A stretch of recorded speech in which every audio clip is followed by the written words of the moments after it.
Next is trivial and sum of squares, SOS inequality. ठीक है, तो पहले तो आप जानेंगे ट्रिवियल का मतलब क्या है और ये कैसी इनइक्वालिटी है जिसका नाम है सम ऑफ स्क्वायर्स इनइक्वालिटी।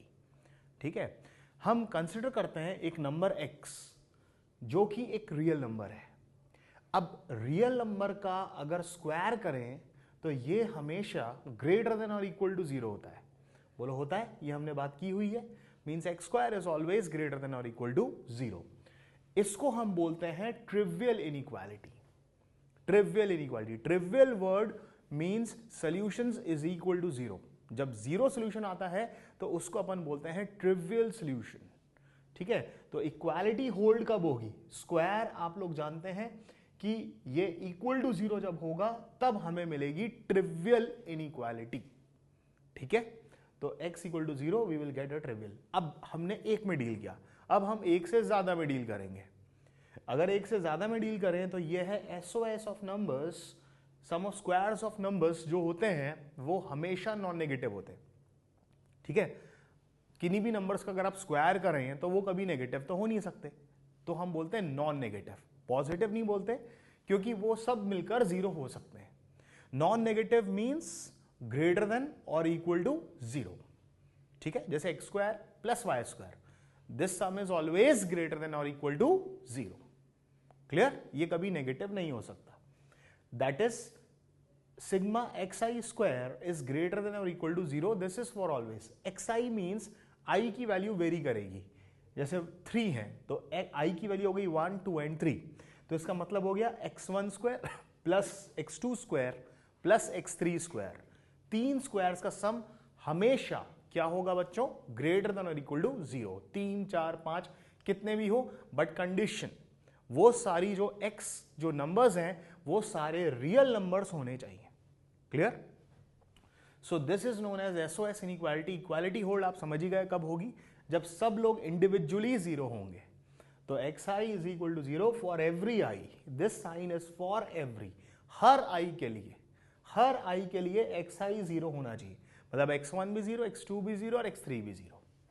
क्लियर? अब इस पर हम एक क्वेश्चन करते हैं जैसे और अच्छे समझ में आएगा। ये एक एग्जांपल देख लीजिए पहले। इसमें बोला है x y z real numbers हैं और 3 चीजों के स्क्वायर का सम इन्होंने बोला है लेस देन 0 और इक्वल टू 0। अब आप अपनी कॉमन सेंस लगा के बताइए 3 स्क्वायर का सम लेस देन 0 यानी नेगेटिव हो सकता है क्या? No, never. ठीक है, बट इक्वालिटी होल्ड हो सकती है। X square plus Y square plus z square can be equal to 0। इस साइन का मतलब होता है लेस देन और इक्वल टू। इनमें से अगर कोई भी होल्ड हो जाए तो वो फिर सही है। ठीक है, तो लेस तो होल्ड नहीं करेगा बट इक्वल होल्ड करेगा। और इक्वल टू 0 कब होगा?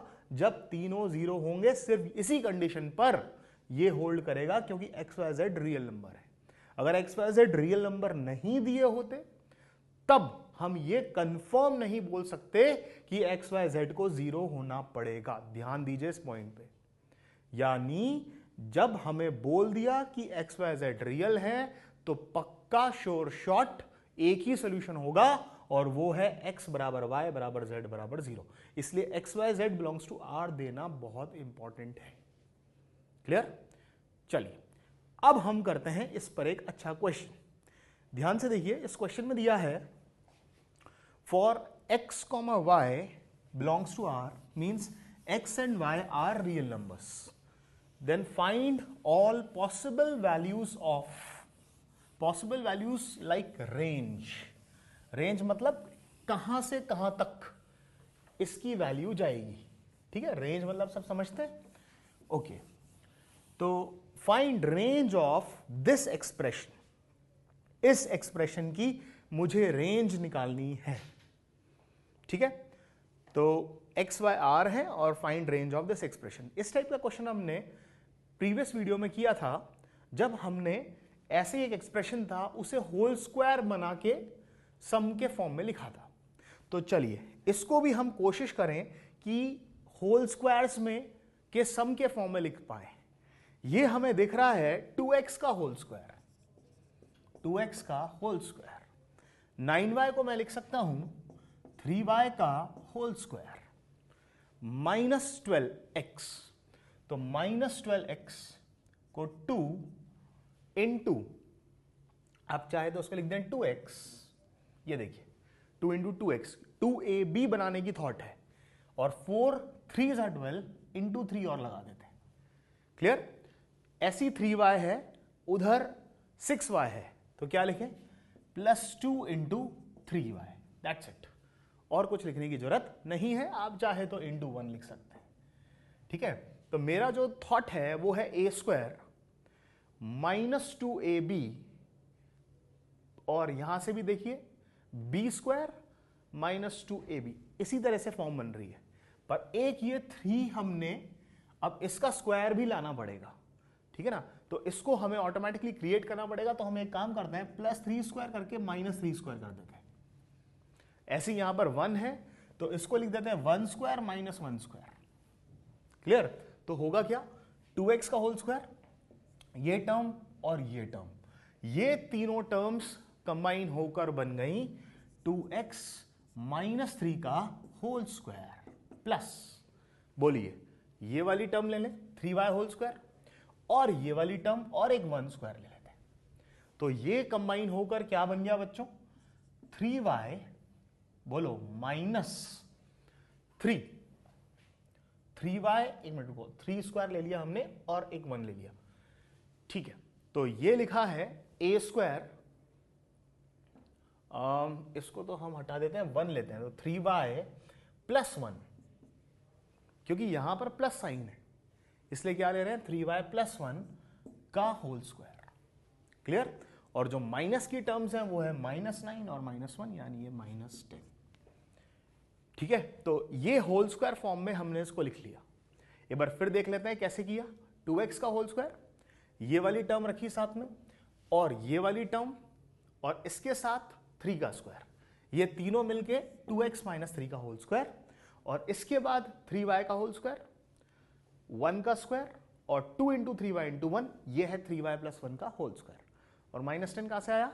-9 और -1 इज -10। सिर्फ लिखने का तरीका है, आप इसको सिंप्लीफाई करेंगे तो आपके पास यही आएगा। ठीक है, अब वही वाली बात, दो चीजों का स्क्वायर है, तो बोलिए इसकी जो स्क्वायर की मिनिमम वैल्यू होगी वो क्या होगी? स्क्वायर हमेशा ग्रेटर देन और इक्वल टू 0 होता है। सिमिलरली ये भी हमेशा ग्रेटर देन और इक्वल टू 0 है, तो कम से कम ये स्क्वायर क्या होगा? 0। मींस अगर इसकी मिनिमम वैल्यू की बात करें तो ये हो गई 0 + 0 -10, यानी -10। और मैक्सिमम वैल्यू तो आप कितनी भी रख सकते हैं, x, y, 100, 1000, करोड़, जितनी चाहे आप रख लें। तो minimum value is -10 and maximum value can goes towards infinite. तो इसकी जो रेंज आएगी वो आएगी बच्चों -10 से इनफाइनाइट। ये देखिए, ये है इस क्वेश्चन का फाइनल आंसर। ठीक है, तो हम रेंज निकालने के लिए इसकी मिनिमम और इसकी मिनिमम दोनों को लेते हैं और फिर आंसर आता है -10 से इनफाइनाइट। क्लियर? चलिए अब हम क्वेश्चन करते हैं। नेक्स्ट है, ध्यान से देखिए, find all ordered pairs of real numbers x, y such that this is equals to 8। ठीक है, again we have only one equation and 2 unknowns. आपको इसकी प्रैक्टिस करनी चाहिए, तब आपको जाकर एग्जाम में क्लिक होगा कि इसको स्टार्ट कैसे करना है। ठीक है, तो इसमें ये 4x² देखते ही आपको क्लिक हो गया होगा कि ये तो बनेगा 2x का होल स्क्वायर। तो इन क्वेश्चन में हमारी फर्स्ट कोशिश होती है कि हम इसको होल स्क्वायर्स में कन्वर्ट करें और फिर सोचें। ठीक है, तो चलिए, इसको आपको पूरा ओपन नहीं करना, यहीं पर जितना सिंप्लीफाई कर सको उतना करो। ओके, बोलो ये किसका होल स्क्वायर बना सकते हैं अपन? इसको तो लिख देते हैं 2x का होल स्क्वायर प्लस, बोलिए ये हो गया 2 इंटू 2x। अब 2ab के लिए a आ गया, एक b को 1 ले लेते हैं, +3 क्लियर? और +3 के लिए भी अपन इसको 1 + 2 में ब्रेक कर लेते हैं, इजी हो जाएगा, इनटू। इसी तरह से इसको बोलिए y² -2 इंटू 3y, ये देखिए 2ab। ठीक है, तो आगे हमें 3 का स्क्वायर इसकी जरूरत पड़ेगी, तो हमने इसको 9 लिख दिया और 4 कॉम्पनसेट कर दिया इज इक्वल टू 8 को एज इट इज। ठीक है, तो ये टर्म बन गई A square plus 2ab plus B square, तो ये लिखा है 2x प्लस 1 का whole square plus 2, okay, into A square minus 2ab plus B square, this is 3 का स्क्वायर, तो ये बन गया y माइनस 3 का whole square plus 4, okay, now this is equals to 8। ठीक है, पिछले क्वेश्चन में हमने बात की थी रेंज की। ठीक है, यहां पर आपको x और y निकालना है। ठीक है, बट इफेक्टिवली हम क्वेश्चन रेंज से ही सोचेंगे। देखिए वो कैसे, ये है एक होल स्क्वायर प्लस 2, एक होल स्क्वायर प्लस 4। ठीक है, आप उस 8 को भूल जाइए, सिर्फ इस एक्सप्रेशन की बात करिए। इस एक्सप्रेशन की अगर मैंने आपसे बोला कि मुझे मिनिमम वैल्यू ला कर दें, कौन सी वैल्यू ला कर दें? मिनिमम वैल्यू, तो आप क्या बोलेंगे? होल स्क्वायर की मिनिमम वैल्यू क्या होती है? 0, क्योंकि होल स्क्वायर पॉजिटिव होता है या 0 होता है, मिनिमम तो क्या हुआ? 0। तो अगर इस पूरे एक्सप्रेशन की मिनिमम वैल्यू आपको चाहिए तो ये होगी 0 प्लस 2 इंटू, इसको भी 0 बना देते हैं, 0 प्लस 4, और देखिए हमारे पास क्या आ गया, 2 4 8, मीन्स LHS की मिनिमम वैल्यू हमारे पास 8 है और RHS तो एक्चुअली 8 है। ये तो मजा आ गया। मीन्स अगर LHS को RHS के बराबर होना है, इस इक्वेशन को सेटिस्फाई होना है, तो इसको 0 और इसको भी 0 होना पड़ेगा। अगर इनमें से कोई भी मना कर दे कि मैं 0 नहीं हो रहा, तो जो आंसर आएगा वो डेफिनेटली 8 से बड़ा आएगा। ये बात समझ में आई? तो इस केस में आंसर, इसकी जो रेंज आएगी, अगर कोई बोले इसकी रेंज बताओ, तो इसकी रेंज मैं बोलूंगा 8 से इनफाइनाइट। कहां से इनफाइनाइट? 8 से इनफाइनाइट। और इक्वालिटी होल्ड होने के लिए दोनों को 0 होना पड़ेगा। इसका मतलब 2x प्लस 1 अगर 0 हुआ तो बोलो x की वैल्यू हो गई -1/2, एंड y माइनस 3 अगर 0 हो गया तो y की वैल्यू बच्चों क्या हो गई? 3। सिर्फ यही पॉसिबल आंसर है और कोई भी नहीं। तो ऑर्डर्ड पेयर मतलब जोड़ा, तो x, y ऑर्डर्ड पेयर का आंसर आया -½ 3। ऑर्डर्ड पेयर आपको बताया था, फर्स्ट पोजीशन पे x आता है, सेकंड पोजीशन पे y आता है। सो this is the only answer of this question. Clear? समझ में आ गया? चलिए नेक्स्ट एक क्वेश्चन और करते हैं। ये क्वेश्चन कम, कॉन्सेप्ट ज्यादा है।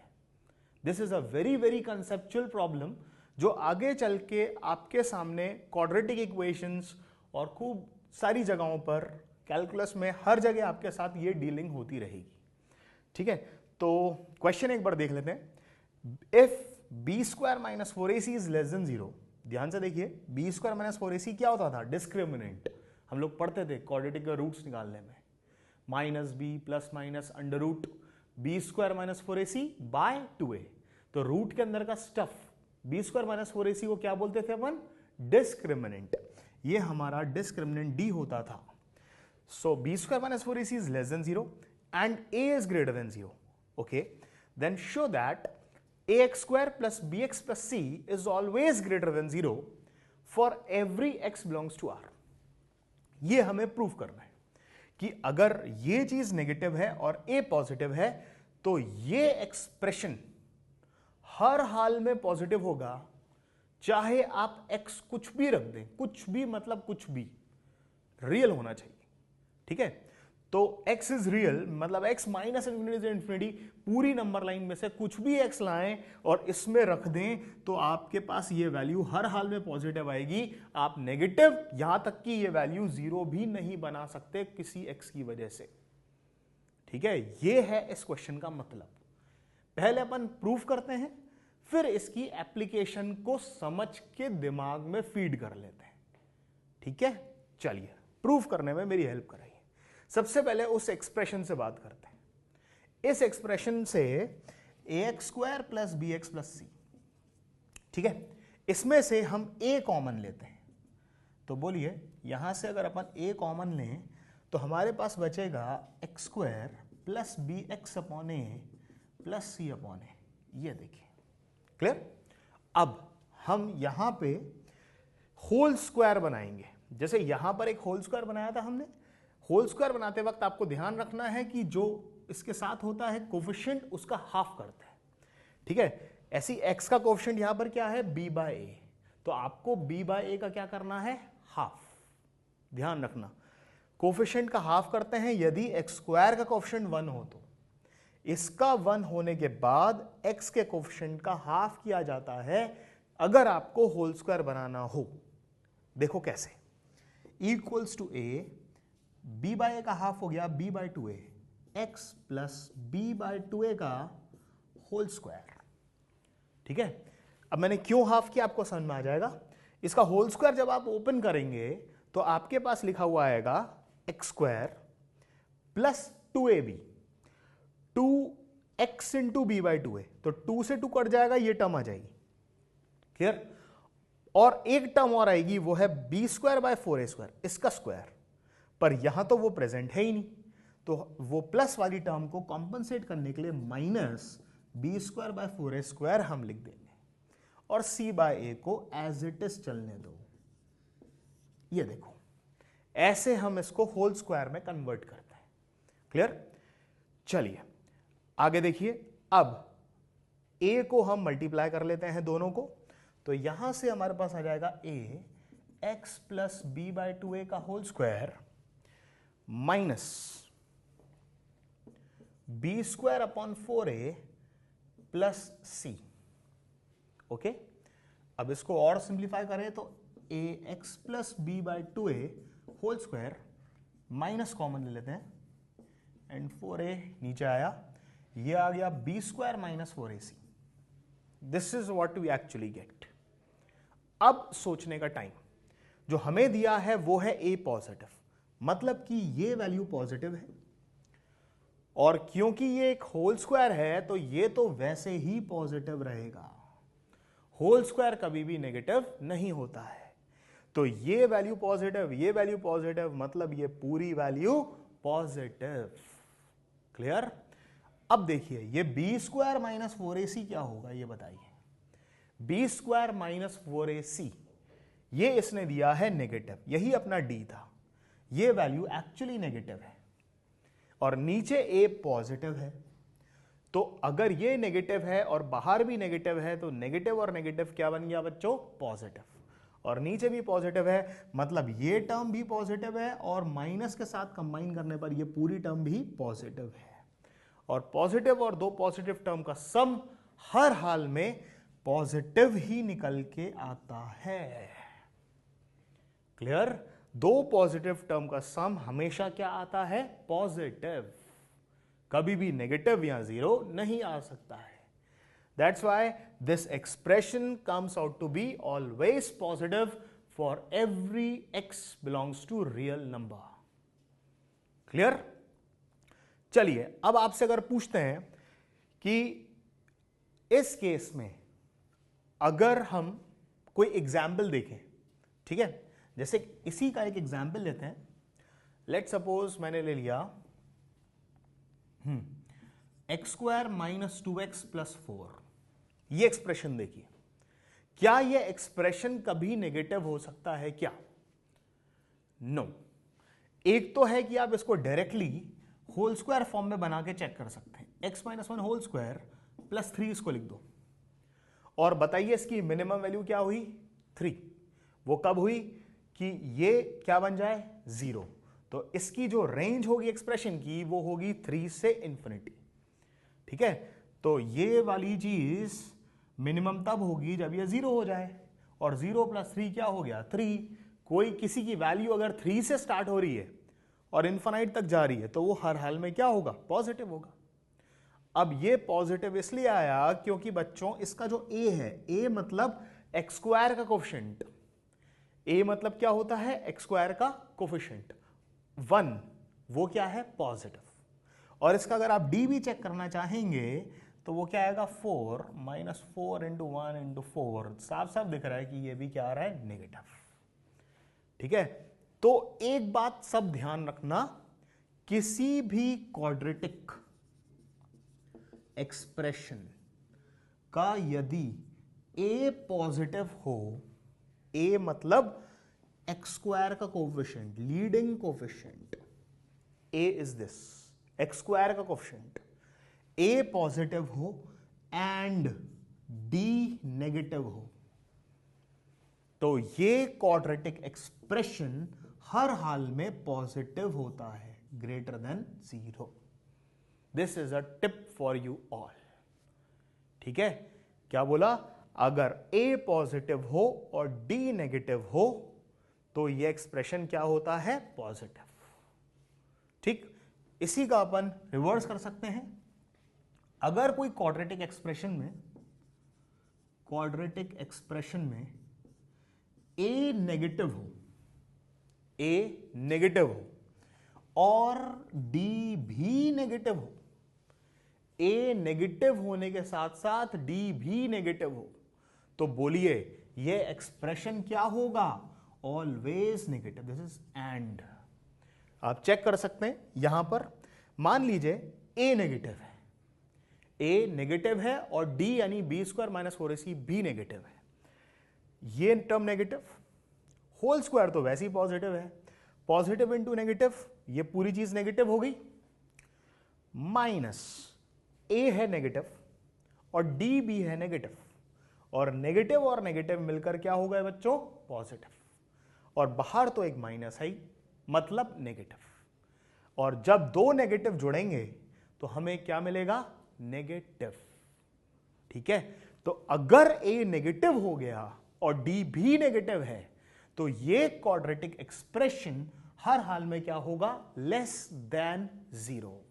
ये ध्यान रखना, लेस देन 0, और a पॉजिटिव है d नेगेटिव है तो ग्रेटर देन 0। यानी सीधी सी बात, d नेगेटिव होने के बाद आप चेक करोगे a का साइन, अगर a मतलब लीडिंग कोफिशिएंट, अगर a पॉजिटिव है तो एक्सप्रेशन हर x के लिए पॉजिटिव होगा, और अगर a नेगेटिव है तो एक्सप्रेशन हर x के लिए नेगेटिव होगा। जैसे कि एग्जाम्पल और देखते हैं, मान लीजिए हमने आपको एक क्वाड्रेटिक एक्सप्रेशन दिया, -2x² प्लस 4x -5, ये ले लेते हैं। बताइए इसका ये जो टर्म है ये a है, और यहां पर क्या a नेगेटिव है, yes, a is -2, this is negative. अब चेक करते हैं इसका d, बोलिए d क्या आ रहा है, 16 -4a -2c -5, मतलब d आ रहा है 16, 8 5 40, एंड ये क्लियरली दिख रहा है कि ये है लेस देन 0। क्या है, लेस देन 0, यानी a भी नेगेटिव है और d भी नेगेटिव है। इसका मतलब ये एक्सप्रेशन ऑलवेज नेगेटिव है। ऑलवेज क्या है, नेगेटिव। कोई x आप ऐसा लाकर नहीं दे सकते जिसके लिए ये एक्सप्रेशन 0 या पॉजिटिव हो जाए। आप x1 डालो, 2 डालो, पाई डालो, e डालो, 100 डालो, -1000 डालो, -करोड़ डालो, कुछ भी डालो, ये एक्सप्रेशन कंफर्म है, क्या आएगा, नेगेटिव, बिकॉज इसका a नेगेटिव था और d नेगेटिव था। वेयरएज इस केस में a पॉजिटिव और d नेगेटिव था, इसीलिए एक्सप्रेशन हर हाल में क्या आ रहा था, पॉजिटिव। आप कोई भी x डालो, ये वैल्यू हर हाल में पॉजिटिव आएगी। ठीक है, ये दो कॉन्सेप्ट्स बहुत इंपॉर्टेंट हैं, आप लोग इनको समझ के याद रखना, अपन आगे चलने वाले क्वेश्चंस में इनको यूज करें।